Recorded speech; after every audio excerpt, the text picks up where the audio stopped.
বিসমিল্লাহির রহমানির রহিম।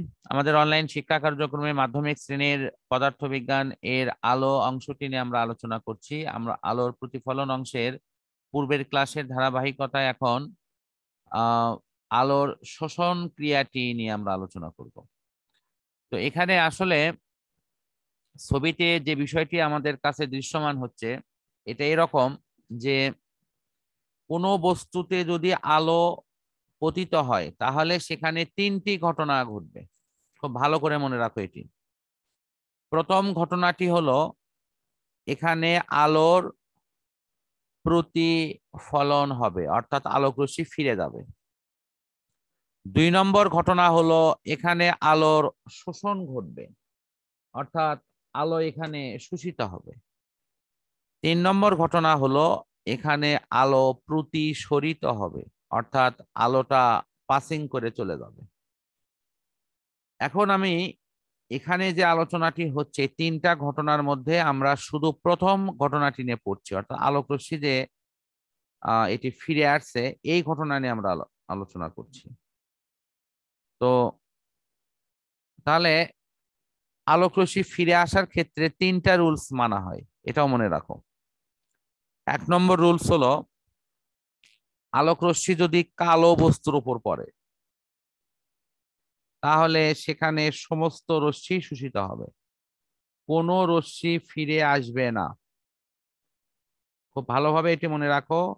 আলোক রশ্মি যদি তোমার এরকম ভাবে আপতিত হয় যে তোমার কালো বস্তুর উপর পড়ে তাহলে এটা কোনোভাবেই কিন্তু ফিরে আসবে না। এটা হলো ফার্স্ট অপশন। সেকেন্ড অপশন হলো যে এটি আমাদের যদি কোনো রঙিন বস্তুর উপর পড়ে তাহলে সেই রঙের কালারটি আমাদের কাছে চলে আসবে। আমরা নিশ্চয়ই জানি যে আলোতে কয়টা কালার আছে? 7টি কালার আছে, বেনি আসহ কলা।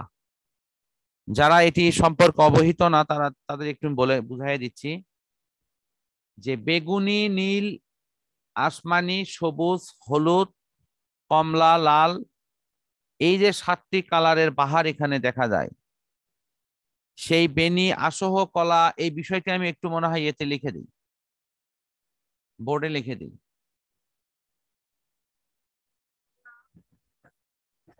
হ্যালো, আসসালামু আলাইকুম। ওই ক্লাস অনলাইন তো ক্লাস হচ্ছে। ও আচ্ছা আচ্ছা, ঠিক আছে।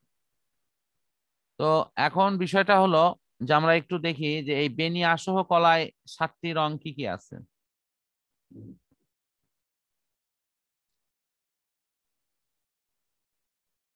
বে, তারপরে নি, তারপরে আ, স, হ, তারপরে হলো কলা। আমি অক্ষরগুলো আলাদা করে লিখলাম, একটা কারণ আছে। এই বেতে কি পড়ব? বেতে হলো নাম হবে বেগুনি। তারপরে যদি আমি নীল কালার দেই, এই যে দেখো নীল কালার, এটা হলো নীল। সরিয়াতে হলো আসমানি, শতে সবুজ, হতে হলুদ, কতে কমলা, আর লতে লাল। এগুলো নাম কি লিখে দিতে হবে?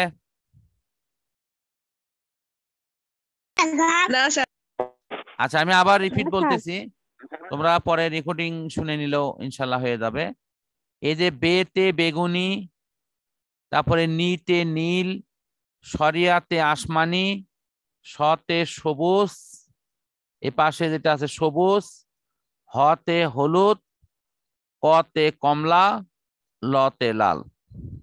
এখন মনে করো যে আমি এখানে একটি লাল এখানে একটি লাল কালারের বস্তু রাখছি। এখন এই লাল কালারের বস্তুর উপর যখন আলো এসে পড়ছে, আলো পড়তেছে কিন্তু সাদা কালার। আমি তো এখানে সাদা কালার রাখাতে পারছি না, আমি একটা ভিন্ন কালার দেখে দিই যে এই কালার পড়তেছে।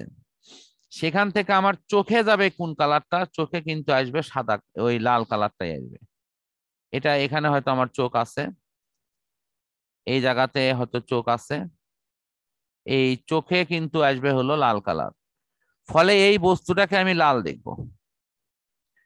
তাহলে এই লাল কালারের বস্তু কয়টা কালার শোষণ করেছে? 7টি কালার, সরি 6টি কালার।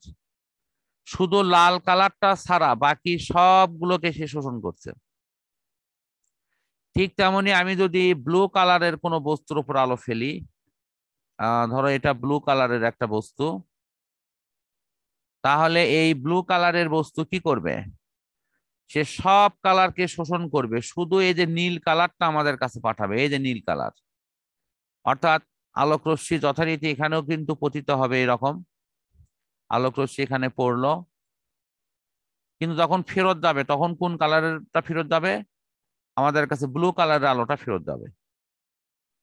তাহলে এখান থেকে আমরা কি শিখলাম? কোন রঙিন বস্তুর উপর আলো পড়লে 6টি কালার শোষিত হয়, শুধু তার নিজের কালারটি আমাদের কাছে আসে। বিষয়টি কি ক্লিয়ার সবার কাছে? হ্যাঁ স্যার। আচ্ছা, হ্যাঁ স্যার। এখন আসো হলো কালো কালারের বস্তুটা কিন্তু আমরা পড়েছি। কালো কালারের বস্তু সব কালার শোষণ করে, কোনো আলো আমাদের কাছে আসে না। কোনো না কালো, কালো কালার থেকে কোনো আলো, মানে কোনো আলো আসে না বলেই ওটাকে কালো দেখায়। এটা হলো গুরুত্বপূর্ণ বিষয়। এখন সাদা কালারের বস্তু কেমন হবে? এই যে যেমন এই যে এই জায়গাটা সাদা, এখানে তোমার সূর্যের 7টি রঙে এসে পড়বে, বা আমাদের স্বাভাবিক যে আলো তার 7টি কালার এখানে পড়ে, এবং এই 7টি কালারই আমাদের চোখে আসে। আর 7টি কালার মিলে একটি কালার হয়, তার নাম হলো সাদা কালার। আবারও বলতেছি, 7টি কালার মিলে হয় সাদা কালার।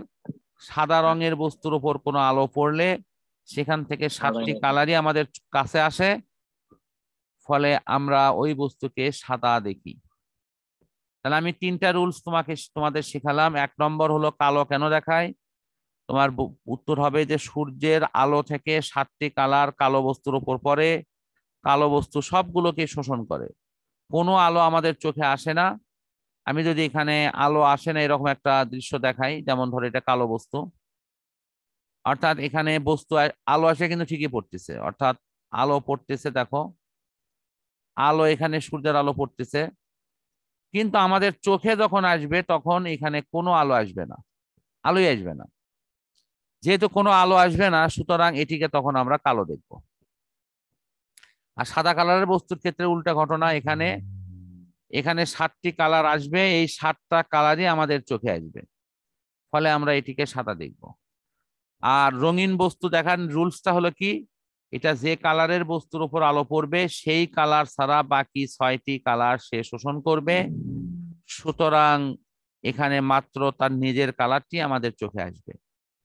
এখন যদি আমি তোমাদেরকে প্রশ্ন করি যে ফিজিক্সের এই দৃষ্টিকোণ থেকে তোমরা অ্যান্সারটি দিবা যে গাছের পাতা সবুজ দেখায় কেন, তোমরা বায়োলজিক্যাল অ্যান্সারটা দিবে এরকম যে স্যার ক্লোরোফিলের জন্য। কিন্তু বায়োলজিক্যাল অ্যান্সারটি আমি নিচ্ছি না, আমার ফিজিক্সের অ্যান্সারটি হবে যে সূর্যের সাদা আলোক রশ্মি ওই গাছের পাতার ওপর পড়ছে, গাছের পাতা ওই 7টি কালারের মধ্যে 6টি কালারই শোষণ করছে, শুধুমাত্র একটি কালার আমাদের কাছে ফেরত দিচ্ছে, সেটা হলো সবুজ কালার। যেহেতু সবুজ কালারের আলো আমাদের চোখে আসে, এই জন্য গাছের পাতা আমরা সবুজ দেখি। আমার এই কথা এবং এই বিষয়ের বক্তব্য তোমরা কি সবাই স্পষ্ট বুঝতে পারছো? হ্যাঁ স্যার। আচ্ছা, ফাইন। তাহলে আমি এই আলো সংক্রান্ত বিষয়ের আলোচনাটি আমি ইনশাল্লাহ সমাপ্ত করছি। হ্যাঁ স্যার। এখন আমি পরবর্তীতে এটার উপর আরেকটা টপিকসের আমরা আলোচনা করব। এখন এই অংশটি আপাতত শেষ করছি।